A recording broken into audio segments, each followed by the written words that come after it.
Hey everyone, it's Brian here with my review for Game Week 20 of the Premier League season for 2020-2021.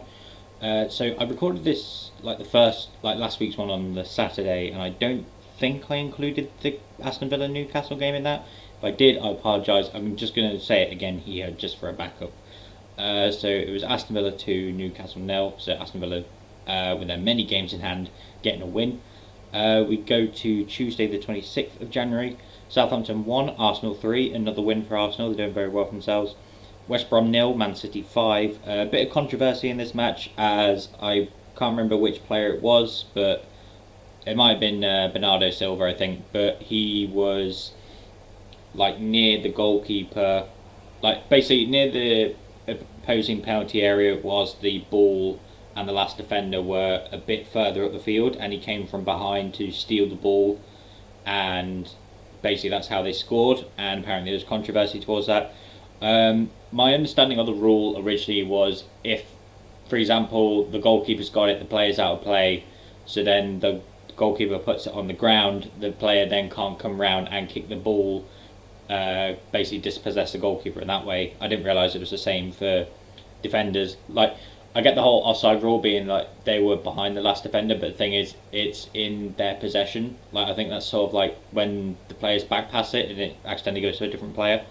That's not counted as offside. I think it was just defensive unawareness. Crystal Palace 2, West Ham 3, another win for West Ham. This did send them fourth, I believe. Newcastle 1, Leeds 2. Unfortunately, another loss for Newcastle. They don't seem to be doing very well at the moment. Leeds back in the winning ways, I believe. I don't think they won last time. Or they might have. Yeah, they lost to Brighton last time. So they're sort of like in and out of form. Big shock came on Wednesday. Manchester United 1, Sheffield United 2. Bottom of the table, essentially beat top of the table. I think Man City were technically ahead by that time, but yeah, Man United lost to Sheffield United, which was a big surprise. Everton 1, Leicester 1. I didn't get to watch this match, so there's a bit more to it. Rodriguez was a really good goal for Everton. Second half was all Leicester. Tielemans managed to get an equaliser, but Pickford probably should have saved the shot. You feel either it was 2 points lost for either team, really. I think more for Leicester because they definitely were the more attacking team, especially in the second half. Brighton 0, Fulham 0. Burnley 3, Aston Villa 2. Good win for Burnley, tries to keep them further away from the table. Chelsea 0, Wolves 0. So since my last video, Frank Lampard has been sacked as the Chelsea manager. This sort of came a couple of days after they beat Luton 3-1 in the Cup, but they did lose to Leicester 2-0 in the Premier League the couple of days before. Me and my brother like to joke that it's still the Leicester curse, because when Leicester won the season in 2015-2016, Leicester beat Chelsea, and then after that Mourinho was sacked, and now Leicester beat Chelsea in the league, and now Lampard sacked. They got Thomas Tuchel, I think his name is, Tuchel, the former, I believe he was the PSG manager, so he's now took over. They feel that, like, because he's German, him working with like Havertz and Werner might actually improve their stay there, because they haven't really been worth the money they paid for them.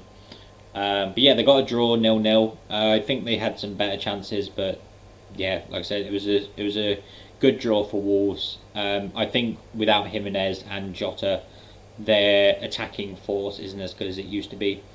And then on Thursday, it was Spurs 1, Liverpool 3. Sorry, to go back to the Man U Sheffield United quickly, I forgot to mention this because VAR and all that stuff. So there was an incident where Manchester United fouled the goalkeeper, and basically I think the goal was ruled out because of that. Yet Sheffield United's first goal, De Gea gets shoved in the back, but they put it down to poor goalkeeping. They somehow don't see that it's not a foul on De Gea. So that's how the first goal ruled. Second goal, fair play to them. It was a decent goal for them. Spurs 1, Liverpool 3. I saw Liverpool trending again. There's a handball on Firmino, so he's caught offside. Son and Kane almost worked as a combo, which would have been beneficial to me because I've got both of them in my fantasy football teams because I do the Premier League one and I do the Sky Sports one. But yeah, it was ruled offside. I think the whole controversy thing came from this. It was, I don't think he was that much offside, like it was the tiniest bit, but I think it was also the fact that Son was facing the other way, so he doesn't get any advantage, and it was like the heel or something, which I don't get that way. Like, I get if they're going forward, you get an advantage that way, but if they're backwards, they still have to turn around. So yeah, I think that was one of the main controversies. But Liverpool looking very solid here. Again, 3-1 victory. So the table as it stands. So I'm recording this at 10:06 in the morning. So in essentially 6 hours' time, Everton versus Newcastle is going to kick off to start game week 21. So for the table, in first place is Man City with 41 points. They still have a game in hand. Second place is Man U with 40. Leicester are third with 39. Liverpool are fourth with 37. West Ham are fifth with 35. Fair play to West Ham, considering beginning of the season they wanted like the owners out and it wasn't going really well for them. They're now almost fourth. Tottenham sixth with 33. They've still got a game in hand. Everton 7 with 33, but they got 2 games in hand. So essentially, if they win their 2 match, so for example, if they win the match that plays later, they go 5th, and they've still got a game in hand, and they'll be 1 point behind Liverpool. Chelsea are 8th with 30. Arsenal are 9th with 30. Good climb back up for them. I believe a month ago they were 16th, so fair play to them. Aston Villa are 10th with 29, but they have 2 games in hand. Okay, so it's not looking as bad. I thought they had like 4 games in hand. Southampton are 11th with 29. It's just goal differences sort of separating them.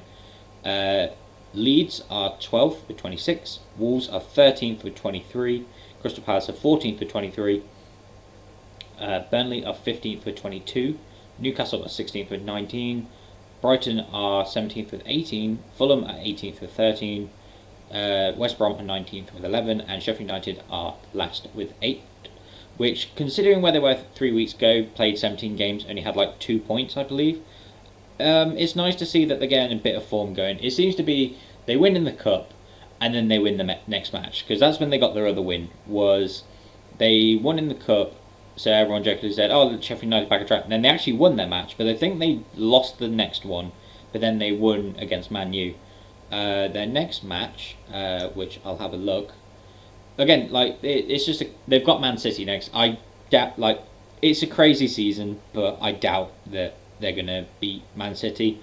City and United are 2 very different teams. I think City have finally found their way. I did predict them to win this season, but again, just with how crazy the season is, you never know. Sheffield United could even beat Man City, but again, we'll see. I know De Bruyne's out for Man City, but they've got plenty of like players to fill those gaps up for anyone that's out injured. Yeah, that's pretty much my review for game week 20. I look forward to these next few matches. There are, I believe, 6 on Saturday. There's 4 on Sunday, so like a normal weekend. So I believe after that I will, let's see, Saturday, Sunday, then there's Tuesday, Wednesday, Thursday, Saturday, Sunday, Monday. So the schedule is all over the place. So I might do a review after the weekend, because that way all, like 10 matches have been played, so all teams are played, so I can just do it that way. Yeah. Oh, and then technically Tuesday, Wednesday, Thursday is supposed to be another game week as well. So yeah, I'll do them between the gap. But that's pretty much my review for game week 20 of the Premier League. Thank you very much for watching this video, and I shall hopefully see you in the next one.